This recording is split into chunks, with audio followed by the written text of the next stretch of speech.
Hello बच्चों, स्वागत है आपका एक नई क्लास में। आज की क्लास में पढ़ने वाले हैं क्लास 10th मैथमेटिक्स के अंतर्गत बहुत ही महत्वपूर्ण क्वेश्चन को देखने वाले हैं जो आपके बोर्ड एग्जाम में हर साल पूछा जाता है। ठीक है, ये जो क्वेश्चन है prove that under root 3 is irrational number. ठीक है, ये आपके बोर्ड एग्जाम में काफी बार पूछा भी गया है। ठीक है, और पूछा भी जाता है। ठीक है, बस थोड़ा बहुत फर्क इतना रहता है कि अंडर रूट 3 के स्थान पर आपको अंडर रूट 5, अंडर रूट 7 और अंडर रूट 2 कभी कभी दिया जा सकता है। ठीक है, इसलिए अगर आप अंडर रूट 3 को देख लेते हो तो बाकी सभी जितने भी नंबर्स होंगे उन नंबर्स को आपको बहुत ही अच्छे तरीके से प्रूव कर ले जाओगे। ठीक है, इसलिए इसको बहुत ही ध्यान से देखना और शुरू से लेकर अंत तक जरूर देखना। ठीक है, मैं आपको बहुत ही सिंपल मेथड से मैं आपको एक्सप्लेन करने वाला हूँ। ठीक है, तो देखो यहाँ पे जो है अंडर रूट 3 इसको आपको एक प्रूव करना है कि इरेशनल नंबर है। ठीक है, तो देखो यहाँ पर आपको कोई भी नंबर से दिया जा सकता है। ठीक है, तो उसको पहले आपको क्या करना है, उसको पहले आपको एक रेशनल नंबर मानना है। ठीक है, अब देखो रेशनल नंबर हम क्यों मानते हैं, रेशनल नंबर हम इसलिए मानते हैं क्योंकि जब उसको आप प्रूव करोगे किसी भी वजह से वो रॉन्ग प्रूफ हो जाएगा। यानी कि रेशनल नंबर का जब आप प्रूव करोगे तो वो किसी भी वजह से रॉन्ग प्रूफ होगा तो वो ऑटोमेटिक क्या हो जाएगा, एक इरेशनल नंबर हो जाएगा। ठीक है, तो इसीलिए यहाँ पर कोई भी नंबर दिया जाए तो उसको पहले आपको एक रेशनल नंबर मानना है। ठीक है, तो यहाँ से हम क्या लिखेंगे, देखो जिस प्रकार से मैं आपको बता रहा हूँ उसी प्रकार से आपको सेम करना है। ठीक है, तो बहुत ही सिंपल मेथड से मैं आपको बताऊंगा। देखो पहले क्या करना है, इसको आपको रेशनल नंबर मानना है। ठीक है, तो यहाँ से आप लिखोगे let under root 3 is a rational number. ठीक है, रेशनल नंबर। ठीक है, under root 3 is a rational number, यानी कि अंडर रूट जो 3 है उसको आपने एक लेट किया है रेशनल नंबर। ठीक है, अब देखो रेशनल नंबर क्या होता है, जिससे आप पी बाई क्यू या ए बट्टे बी के फॉर्म में लिखते हो उसको क्या कहते हो, आप रेशनल नंबर कहते हो। ठीक है, तो यहां से हम लिखेंगे सो डैट, ठीक है, तो इसको हम क्या करेंगे, रेशनल नंबर की इक्वल करेंगे, यानी कि under root 3 is equal to हम p बाई क्यू ले रहे हैं। ठीक है, आप हम यहाँ पर p बटे क्यू लिए हैं, आप a बटे b ले सकते हो, वो आपके ऊपर डिपेंड करता है कि आप क्या लेते हो। ठीक है, देखो ये जो p बटे क्यू है ये एक रेशनल नंबर है। ठीक है, और यहाँ पे जो q का मान होना चाहिए वो जीरो नहीं होना चाहिए, यानी कि q does not is equal to zero. ठीक है, और यहाँ देखो यहाँ से आपको बता देना है कि जो p और q है क्या। ठीक है, तो यहाँ से आपको बता देना है कि जो P एंड Q है वो आपके क्या है, को प्राइम नंबर है। ठीक है, तो यहाँ आप लिखोगे where P and Q are coprime number. ठीक है, देखो ये को प्राइम नंबर क्या होते हैं, को प्राइम नंबर वे नंबर होते हैं जो सिर्फ वन और सेल्फ से कटे। ठीक है, यानी कि एक और सेल्फ से डिवाइड जो नंबर होते हैं उससे हम क्या कहते हैं, को प्राइम नंबर होते हैं। ठीक है, यानी कि वे नंबर जिनके फैक्टर सिर्फ दो ही होते हैं उसको हम क्या कहते हैं, को प्राइम नंबर कहते हैं। ठीक है, तो यहां से देखो यहाँ पर under root 3 is equal to p by q है। ठीक है, यहाँ पे जो q है इधर क्या है, डिवाइड में है। ठीक है, इधर भेजोगी तो क्या हो जाएगा, मल्टीप्लाई में हो जाएगा। तो यहाँ से आप लिखोगे अंडर रूट 3 इंटू, देखो इधर जाएगा तो क्या हो जाएगा, मल्टीप्लाई में हो जाएगा, तो मल्टीप्लाई क्यू हो जाएगा, बराबर में आपका p बचेगा। ठीक है, तो इतना करने के बाद आपको दोनों साइड का क्या करना होगा, स्क्वायर करना होगा। ठीक है, तो यहाँ से आप लिखोगे, ठीक है, तो यहाँ से आप लिखोगे स्क्वायरिंग ऑन बोथ साइड। ठीक है, स्क्वायरिंग ऑन बोथ साइड, तो यहाँ से हम दोनों पक्षों का क्या करेंगे, स्क्वायर करेंगे। तो यहाँ से हो जाएगा अंडर रूट 3 इंटू क्यू। ठीक है, यहाँ से इसका स्क्वायर और p का स्क्वायर। ठीक है, देखो अंडर रूट 3 का जब आप स्क्वायर करते हो तो क्या मिलता है, आपको 3 मिलता है, और q का करोगे तो क्यू स्क्वायर। ठीक है, ऐसा नहीं कि इसका करोगे तो इसका नहीं करोगे। ठीक है, दोनों का अलग अलग आपको करना होगा स्क्वायर। ठीक है, बराबर में इधर क्या है, पी स्क्वायर। ठीक है, देखो यहाँ पे जो 3 है इधर मल्टीपल में है। ठीक है, यानी कि मल्टीप्लाई में, जब इधर भेजोगे तो क्या हो जाएगा, डिवाइड में हो जाएगा। तो यहाँ से बचेगा Q square is equal to P square. देखो इधर मल्टीप्लाई में है, इधर भेजोगे तो क्या हो जाएगा, डिवाइड में हो जाएगा, तो डिवाइड बाई 3 हो जाएगा। ठीक है, यानी कि पी स्क्वायर बाई 3 हो गया। तो यहाँ से अगर ध्यान से देखो तो यहाँ से जो पी स्क्वायर का डिविजिबल है वो क्या है, 3 है। ठीक है, अगर पी स्क्वायर का डिविजिबल 3 है तो पी का भी डिविजिबल 3 होगा। ठीक है, जैसे मान लो यहाँ पर पी और क्यू क्या थे, पी और क्यू आपके क्या थे, को प्राइम नंबर थे।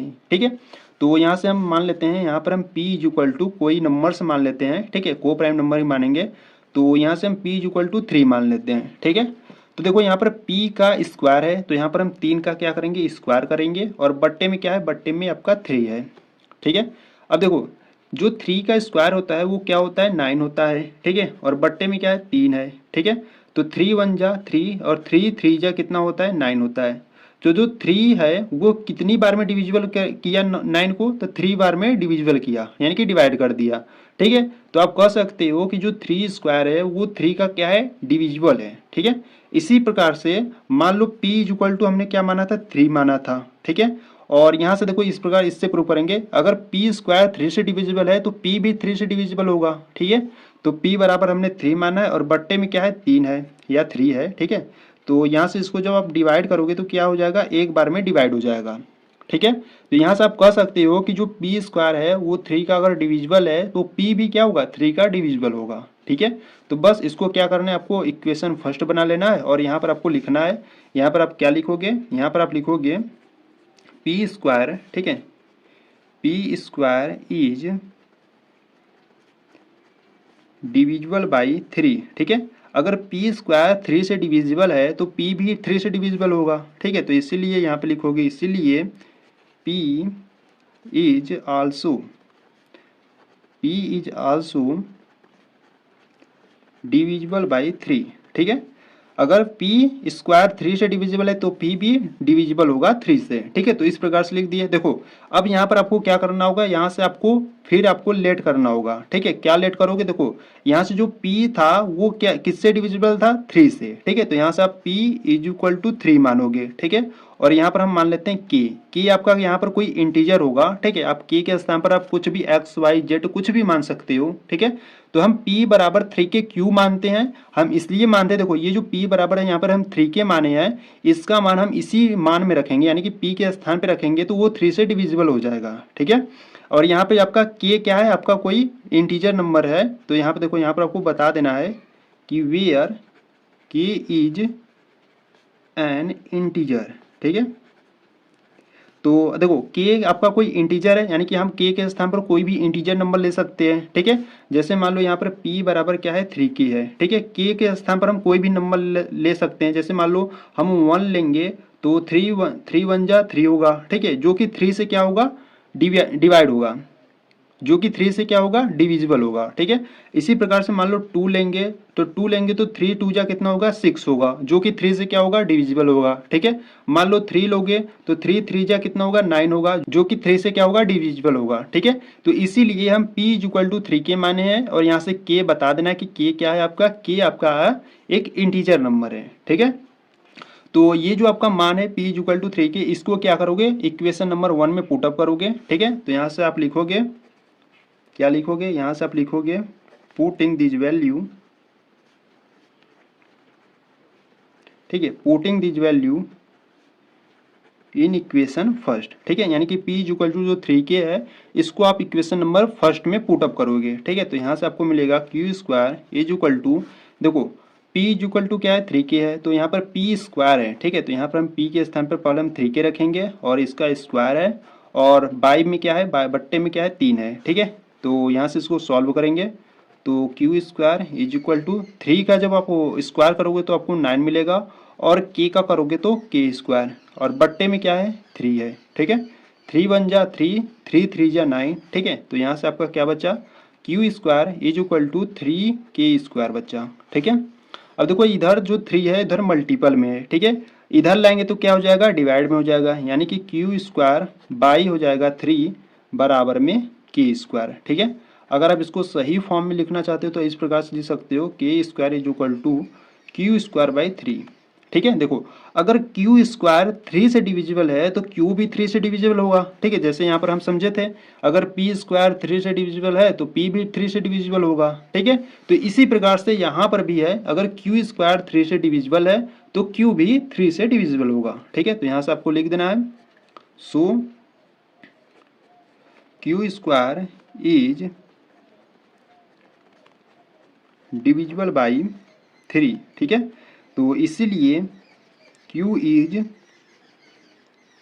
आल्सो डिविजिबल बाई, ठीक है, आल्सो डिविजिबल बाई 3। ठीक है। अगर q स्क्वायर 3 से डिविजिबल है तो q भी 3 से डिविजिबल होगा। ठीक है। जैसे मैं आपको यहाँ पर अच्छे तरीके से एक्सप्लेन कर चुका हूँ। ठीक है।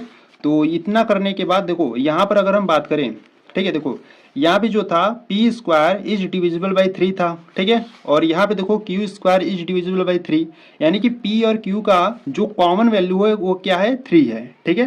तो यहाँ से आप लिखोगे हियर, ठीक है, here P and Q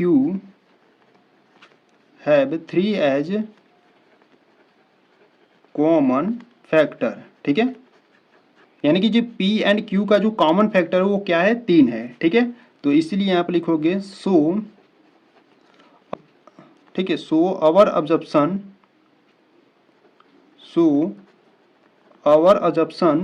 √3 is rational number is wrong, ठीक है। ठीक है, तो यहां से आप लिखोगे so our assumption √3 is rational number is wrong, ठीक है। यानी कि जो ये हम अजप्शन किए थे जो √3 एक रेशनल नंबर है वो क्या होगा, यहाँ पर रॉन्ग प्रूफ हो गया, ठीक है। तो यहाँ पर लिखोगे इसीलिए जो √3 है इज इरेशनल नंबर होगा, ठीक है, इरेशनल नंबर होगा, ठीक है। तो इस प्रकार से आपको प्रूव करना था, ठीक है। तो यहाँ से आपको यहाँ पर लिख देना है कि so our assumption √3 is rational is wrong, ठीक है। यानी कि जो हम √3 को एक रेशनल नंबर माने थे वो क्या हो गया, एक रॉन्ग प्रूफ हो गया, ठीक है। अगर ये रॉन्ग प्रूफ हो गया तो वो ऑटोमेटिक क्या हो जाएगा, एक इरेशनल नंबर हो जाएगा। तो यहाँ पर आप लिख दोगे इसीलिए जो √3 है इज इरेशनल नंबर है, ठीक है। तो इस प्रकार से आपको प्रूव करना था, ठीक है। तो अगर आपको कुछ भी डाउट है तो एक बार फिर से देख लो वीडियो को, बहुत ही अच्छे तरीके से समझ जाओगे, ठीक है। तो अगर आपको ये वीडियो अच्छी लगी तो वीडियो को लाइक कर देना, ठीक है। चैनल पर नए तो चैनल को सब्सक्राइब कर देना, ठीक है। चलो मिलते हैं नेक्स्ट वीडियो में, तब तक के लिए जय हिंद जय भारत।